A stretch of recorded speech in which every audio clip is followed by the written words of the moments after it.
మరి సోనియాని ఎదిరించిన మగధీరుడు, సూర్యుడు అన్న టైటిల్స్ అన్నీ హుష్కాకిలాగా ఎగిరిపోతాయి. ఏదైనా మరీ దిగజారుడు స్థాయిగా షర్మిల పుట్టలేదు, రాజశేఖర రెడ్డి గారి బిడ్డ కాదు అని మాటలను అన్న తర్వాత చీరేయాలి, చర్మం తీసేయాలి అలా అన్న విధవల్ని. అది బర్ర రవీందర్ రెడ్డి గారు అన్నాడా, లేకపోతే ఆడ బినామీ అన్నాడా? బినామీ అయితే బినామీని పట్టుకో. ఇంతసేపు ఎందుకు పట్టింది నీకు? నువ్వే రాయించి ఉండకపోతే నీకు ఇంతసేపు ఎందుకు పట్టింది అని పట్టుకుంటానికి? పట్టుకో. అప్పుడు ఒక మహిళకి నీ సహోదరిని, నీ ఇంట్లో పనిచేసి నా కొడుకు అంత దరిద్రంగా మాట్లాడితే మరి కేసు బుక్ చేసి ఇప్పుడు దాకా పట్టుకోరా అంటే దీని అర్థం ఏంటి? ఏం మెసేజ్ ఇస్తున్నారు సభ్య సమాజానికి, మహిళా లోకానికి? నీ కన్నతల్లిని అవమానపరిచి, నీ సొంత చెల్లెల్ని అవమానపరిచి, మీ చిన్నాన్నగారు కూతుర్ని అవమానపరిచి, మరి నీ చుట్టూ ఉన్న మనుషులు మాట్లాడుతూ ఉంటే, మీరు గంగిరెద్దులాగా తలాడిస్తూ మాట్లాడిస్తూ ఉంటే చుట్టూ ఉన్న సభ్య సమాజం దీన్ని చూసి ఏమనుకుంటుంది, మహిళా లోకం ఏమనుకుంటుంది అన్న కనీస ఇంగిత జ్ఞానం లేకపోతే ఎలాగండి? మీరే ఆలోచించండి. అట్లీస్ట్ ఒక సీన్ క్రియేట్ చేయండి, పట్టేసుకోండి. ఏమన్నా కన్నా వాడు అన్నాడని చెప్పి పలానావాడు అన్నాడని అన్నా సరే పట్టేసుకుని జైల్లో పెట్టండి. లేకపోతే మహిళా లోకం హర్షించదు. అది ఇంకా ఇంకొక రోజులు ఉంటాం అనుకోండి ఈ పార్టీలో. ఇంకా పార్టీలో ఉన్నాను కాబట్టి చెప్తున్నా, బెటర్ మాట్లాడిన మాటలకి పూర్తి కాంట్రాస్ట్లో మహిళలందరినీ నా తల్లి నా చెల్లి అని చెప్పని, సొంత తల్లిని సొంత చెల్లిని ఇంత క్షోభ పెట్టడం మాటలతో అది సరైన పద్ధతి కాదు అని చెప్పి మరి మీకు మనస్ఫూర్తిగా తెలియజేస్తున్నా. ఇకనైనా మరి ఈ వాగుడుకాయల్ని చట్టపరంగా శిక్షించండి. ఇక కాకాని గోవర్ధన్ రెడ్డి గారిని సిబిఐ ఛార్జ్షీట్లో క్లీన్ షీట్ ఇచ్చిందట. I'm happy for that. ఎందుకంటే అందుకనే నేను చెప్తున్నా, ఛార్జ్షీట్ వేసేశారు, క్లీన్ షీట్ ఇచ్చారు.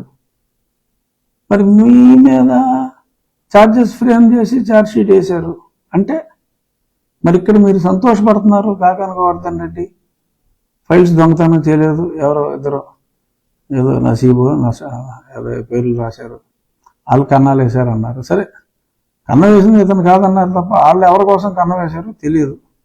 కుక్కల నుంచి ప్రాణాలు కాపాడుకోవటానికి ఈ మధ్యన కుక్కలు కూడా మనుషులను చంపేస్తున్నాయి కాబట్టి వాళ్ళు చెప్పింది నిజమనే నమ్ముదాం. వాళ్ళు కూడా అలా నమ్మినట్టున్నారు. సో వాళ్ళు అక్కడ ఏదో కనపడింది కదా, అందులో ఏమన్నా విలువైన వస్తువులు ఉన్నాయనుకుంటే అది ఈ ఫైల్స్ కావటం, ఆ దొంగతనం ఫైల్స్ దొంగతనం చేసిన వ్యక్తులు వైసీపీ వాళ్ళు కావటం, అది అదృష్టకం అని వాళ్ళు సర్టిఫై చేశారు. కానీ ఏదైనా వాళ్ళు ఒకసారి ఆ కేసునే బయటపడేశారు, సంబంధం లేదన్నారంటే అంటే గోవర్ధన్ రెడ్డి గారికి సంబంధం లేదు కాబట్టి ఆయన క్లీన్ చిట్ ఇచ్చారు. కేసు మొత్తం క్లోజ్ చేయాలి, బట్ ఆయన క్లీన్ చిట్ ఇచ్చేశారు కదా. మరి మనకి ఎందుకు ఇవ్వలేదు క్లీన్ చిట్ అంటే మరి దానికి ఒప్పుకున్నట్ట. మరి ఇక్కడ క్రెడిట్ తీసుకుని మీరు సిబిఐ క్రెడిట్ ఇస్తే అక్కడ సిబిఐని మీ విషయంలో డిస్క్రెడిట్ చేయటం, ఇక్కడ క్రెడిట్ చేయటం కరెక్ట్ కాదు. సో ఏదో ఒకటి ఫిక్స్ అవ్వండి.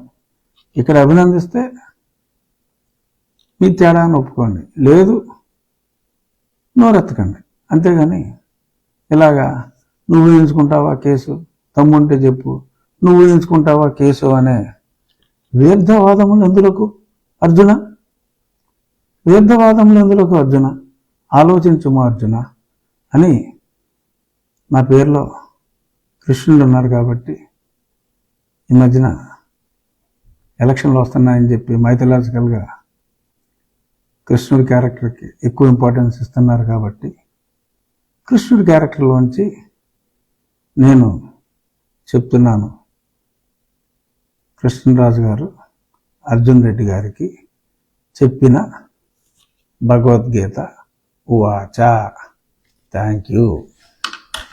అంటే మరి నెత్తి మీద అందరినీ చేయి పెడుతూ ఉంటారు. మీరు నెత్తి మీద చేయి పెడతాం అంటే జనరల్గా సోషల్ మీడియాలో మరి కొన్ని ఫోటోలు మనం చూస్తే మనకి అర్థమవుతుంది. నెత్తి మీద చేతులు ఎంత పెడతారని కూడా ఒకసారి ఎవరు మీ సహోదర లేకపోతే వైఎస్ విమల గారా ఏదో మత ప్రచారానికి వచ్చినప్పుడు నెత్తి మీద చేతులు ఎంత పెడతారు ఆవిడ ఇతరులు ఎవరో చెప్పారు, అది నేను చూసినట్టు గుర్తు. సో మీ అర్జునుడి రోలు మరి సరే, మీరు ఎలాగో మళ్ళీ రాలేరు కాబట్టి ఇది ఎంత చెప్పినా వేస్టే అనుకోండి. కానీ ఈ 2 నెలల సమయంలో కొంచెం ప్రజల్ని నికృష్టంగా చూడకుండా, అంటే ఎమ్మెల్యేలని కనీసం వాళ్ళకి అపాయింట్మెంట్లు ఇస్తూ నికృష్టంగా చూడకుండా, ఏదో మాట వరుసకు అన్నారు, పదం నేర్చుకున్నారు, శ్రీకృష్ణుడిలాగానే చూసుకోవాలని చెప్పి వైఎస్ అర్జున్ గారిని మనస్ఫూర్తిగా వైఎస్ అర్జున్ రెడ్డి గారిని మనస్ఫూర్తిగా కోరుకుంటున్నాను. ప్రజలు మీ మాటలు విశ్వసించడానికి రెడీగా లేరు. అంత కష్టపడి అన్ని బస్సులు అన్ని కోట్లు ఖర్చు పెట్టి తీరా ఆ ప్రాంగణం దగ్గర పట్టుమని 50 నుంచి 60,000 మంది ఉంటారనేది అప్పర్ లిమిట్ క్యాలిక్యులేషన్. చాలామంది చెప్పడం అయితే 30 అంటున్నారు. బట్ ఆగిపోయిన ట్రాఫిక్లు అన్నీ కలుపుకొని మరి 3 లక్షల మందికి మొబిలైజేషన్ అడ్వాన్స్లు మీరు ఇస్తే మరి చివరికి వచ్చింది ఇంత పేలవమైన ప్రదర్శన అయితే మరి మీరు మనసులో జనాలు రాలేదు అనుకున్న స్థాయిలో అని బాధపడుతూ, కానీ పైన ఎంతో సంతోషంగా అలా ఆ అభినయం అన్యజన అసాధారణం. ఆ విషయంలో మీకు I give full credit Jaganmohan Reddy గారు. అందులో ఎవరు కూడా ఇది కాదనలేరు. చూద్దాం, త్వరలో అందరూ కూడా రోడ్డు ఎక్కుతాం. మీకు తెలిసిన నిజాలు మీరు చెప్పండి, మాకు తెలిసిన నిజాలు మేము చెప్పుకుంటూ పోతాం. ఇక ముగించే ముందు షర్మిల గారిని, more than Sharmila, I'm much more specific about doctor Sunitha, మీ శ్రీమతి గారి పిఏ పేరుతో ఎన్నో రోజులుగా దుర్గంధం వెదజల్లే మాటలు ఫేస్బుక్లో పెట్టి, సరే మళ్ళీ వాళ్ళు ఏదో కంప్లైంట్ ఇస్తారన్న భయంతో ముందే పులివెందులో ఒక డమ్మీ కంప్లైంట్ ఒకటి తీసుకుని ఏదో చేయాలనే ప్రయత్నం చేస్తున్నారు. మరి ఇప్పుడు కాంగ్రెస్ పార్టీ కూడా దాన్ని సీరియస్గా తీసుకున్నారు. అది ఒక వ్యక్తిగత విమర్శగానే కాకుండా ఆ పార్టీ అధ్యక్షురాల మీద, మరి రాష్ట్ర అధ్యక్షురాల మీద చేస్తున్న విమర్శగా ఐ థింక్ వాళ్ళు కూడా టేకప్ చేశారు. చెప్పొచ్చు అప్పుడు బెయిల్ కోసం మీరు ఎన్ని పాటలు పడ్డారో, వీళ్ళు కాళ్ళ మీద ఎన్నిసార్లు పడ్డారో. మరి ఆ నిజం పుసుక్కునాలు చెప్పేస్తే